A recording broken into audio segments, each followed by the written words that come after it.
bracket. Now, as you can see, they start the game with a 2-player lead, and maybe that's the key to victory.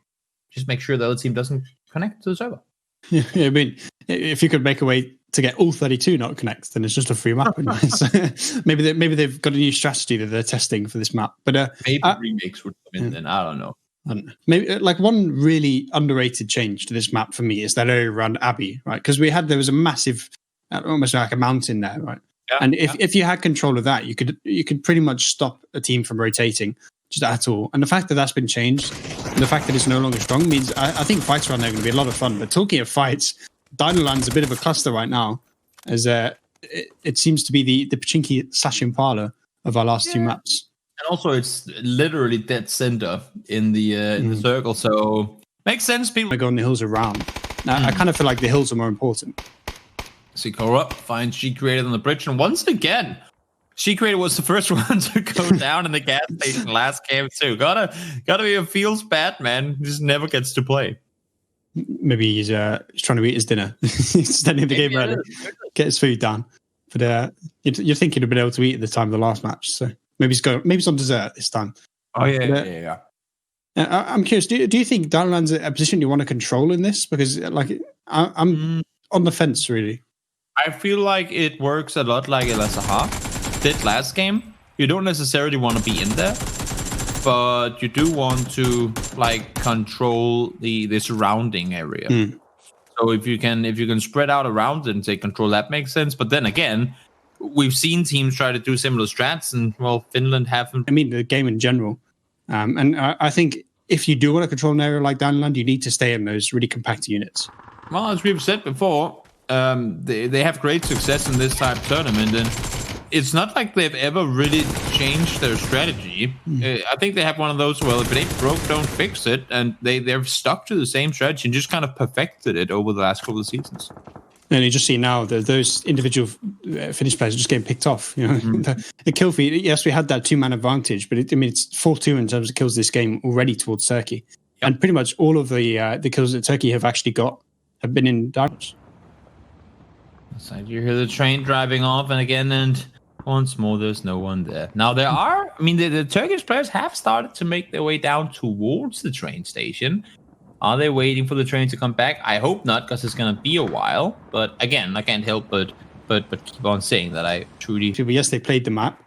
But I mean, we've seen very limited, sync competitive.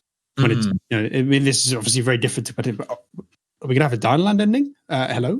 Are we just going straight into Dinoland? Shifts back towards the west, and all of a sudden it's actually Turkey who has the, I don't want to say upper hand necessarily yet, but they do have the majority of the space. You can see it's kind of, I mean, the train tracks are the natural, I guess you can say, somewhat natural divider between the two teams as of right now. And I feel like if if Finland has to start push down across the train tracks, that's going to be a bloodbath. Yeah, I think really the only way in is by the train station. Like there's a decent amount of cover around there that you can use to cross the road. We sort of see Kyoto looking towards it right now. But I mean, crossing the rest of the train track, especially on the eastern side of Dinoland, it's just pretty much impossible because it's so exposed. And there's a lot of high ground that you can get in Dinoland. You can control that area of the map. So I kind of want to see. Up here. Yeah, but there is that risk that there's a free kill for Turbo. But the problem comes now is if the circle sort of goes west to northwest, the fact that Finland have no control really over Dinoland by having this, by having the one T-Rex running around here, like the lack of control, the lack of a foothold in the sort of the urban area means that later on Turkey can just set up and just hold you out, right? So they're sort of relying on now the circle not going hard west. The thing is, right now, I mean, if you're Turkey, just like we talked about with the Khan Miramar last game, you got killed by one guy, but you have no idea whether there's 1 or 9 people there. I mean, you can see them all turning around. They're all pushing towards it, right? You see, nobody ran back. Whew. Fortunate. It kind of feels like now Turkey need to get rid of this little pocket right on the eastern side. They need to push into it now and make sure that the rest of the Finnish players can't join in. But that circle is actually quite nice for Finland because now they're not under pressure to take more control of the city, right? More control of the park. You just wait for them to have to push out. Mm-hmm. That's going to work or not, I don't know. Let's see. The Finnish players are still somewhat spread out. But there are only so many entry points to the theme park, and I guess in this case, exit points. And I feel like all of Turkey has to push through them, unless if they want to run back now and make the way either north or south around. But then they have to do it like right now because the circle starts moving real soon. Yeah, they still have a lot of control of pretty much everything that's north of the railway, right? But I mean, this big Finnish group here, if they can start picking off players, you see it's sort of happening in the kill feed, they can start flushing them as well and push the man advantage in their favor. Then it doesn't really matter if they have map control or not, because they can just start to roll over the Turkish roster. You can see there are Turkish players up towards the north as well. Rip is right next to Finland, or at least to some of the Finnish players. That's a far-range Molotov. I'm not sure if that's going to land. Maybe it will. Oh, actually, close enough. A little too far, actually. I didn't think it would make it. It actually went beyond. But... Well, that one's good. No, he moved slightly. But, I mean, I really like this push on the eastern side from Finland, right? To try and take control of this area. They're getting the kills as well as Thunderloss goes down. If they can clear out this side and give themselves a path to the northern side of the circle, then they can sort of feel confident. They could just start taking that fight in the urban areas and don't have to rely on a bit of luck to get into the next circle, because now they're starting to exert pressure on the map, starting to take control of all the areas except this little bit here.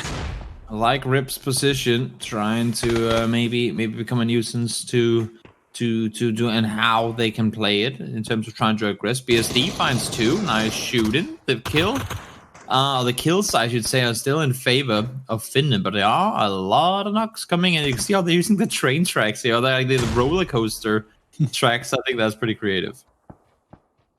Yeah, it's a really good way to get map control, but Metralius just knocks Huggy straight off it with the big green gun. It seems like for now Turkey are holding their own, but you look at that kill feed, you look at the man of us popped. I mean, you just got Melon. 3 people have just been taken down by a big green gun in the space of a couple of seconds, but Turbo Banani's come back in, and the kill feed, the man advantage is still in Finland's favor for now.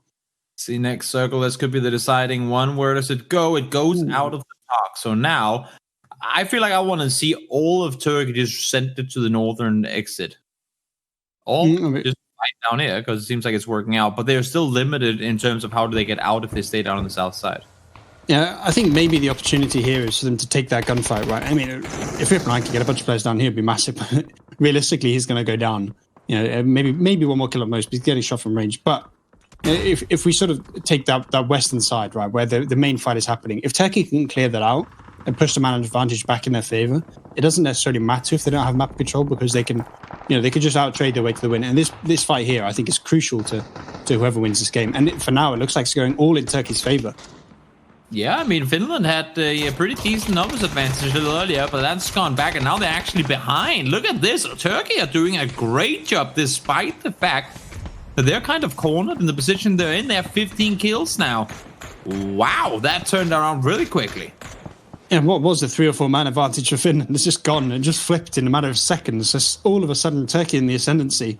And I mean, yes, we were talking about not having map control, but if they can take where Upasic is and keep this sort of man advantage, it won't really matter.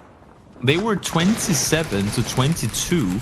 All of a sudden, they just lost a ton of players, with Turkey really only losing 1. Yeah, it's just once again, the Finnish players are going down one by one and not in a position where they can trade. Now, the final sort of team, the final man of this team on the southwest is gone. So Bula goes down. So all of a sudden, that group that we had, that Finland had positioned on the edge of Dynaland, that was basically holding off the entire Turkish roster, is just gone. That is insane. They had the numbers. They were up by 5 or 6. I believe it was 6 players at one point. And once again, it's those when Turkey starts aggressing, when they say, okay, 3, 2, 1, now we go. Finland just aren't there to respond to it. Yeah, once again, a testament to Turkey's ability in gunfights to work as a team. I mean, they're just rolling through one of the most stacked countries in PUBG. Not even in European PUBG, just in PUBG in general. I mean, you look at how many great players on this Finnish team, and then you look at how they're being manhandled by Turkey. It's just mightily impressive. Really, really, really impressive. DA getting kills in there, of course. I mean, it's top-level players across all the rosters on both sides, to be fair. But right now, Turkey has the upper hand, and I don't believe there's anything Finland can do to turn it around. So the Nightmare and memories of the last 3-0 will ring for longer, as they will be able to do it once more. And there you have it. Turkey 3-0 Finland once more. I mean, all the other teams seeing this happening, they must be terrified. Like, I mean, even Russia next. Like, we spoke last week about how strong that Russian team was, but then you see Turkey just obliterate one of the best regions in PUBG. Yep. I mean, you've got to be terrified if you're coming up against them next. So Turkey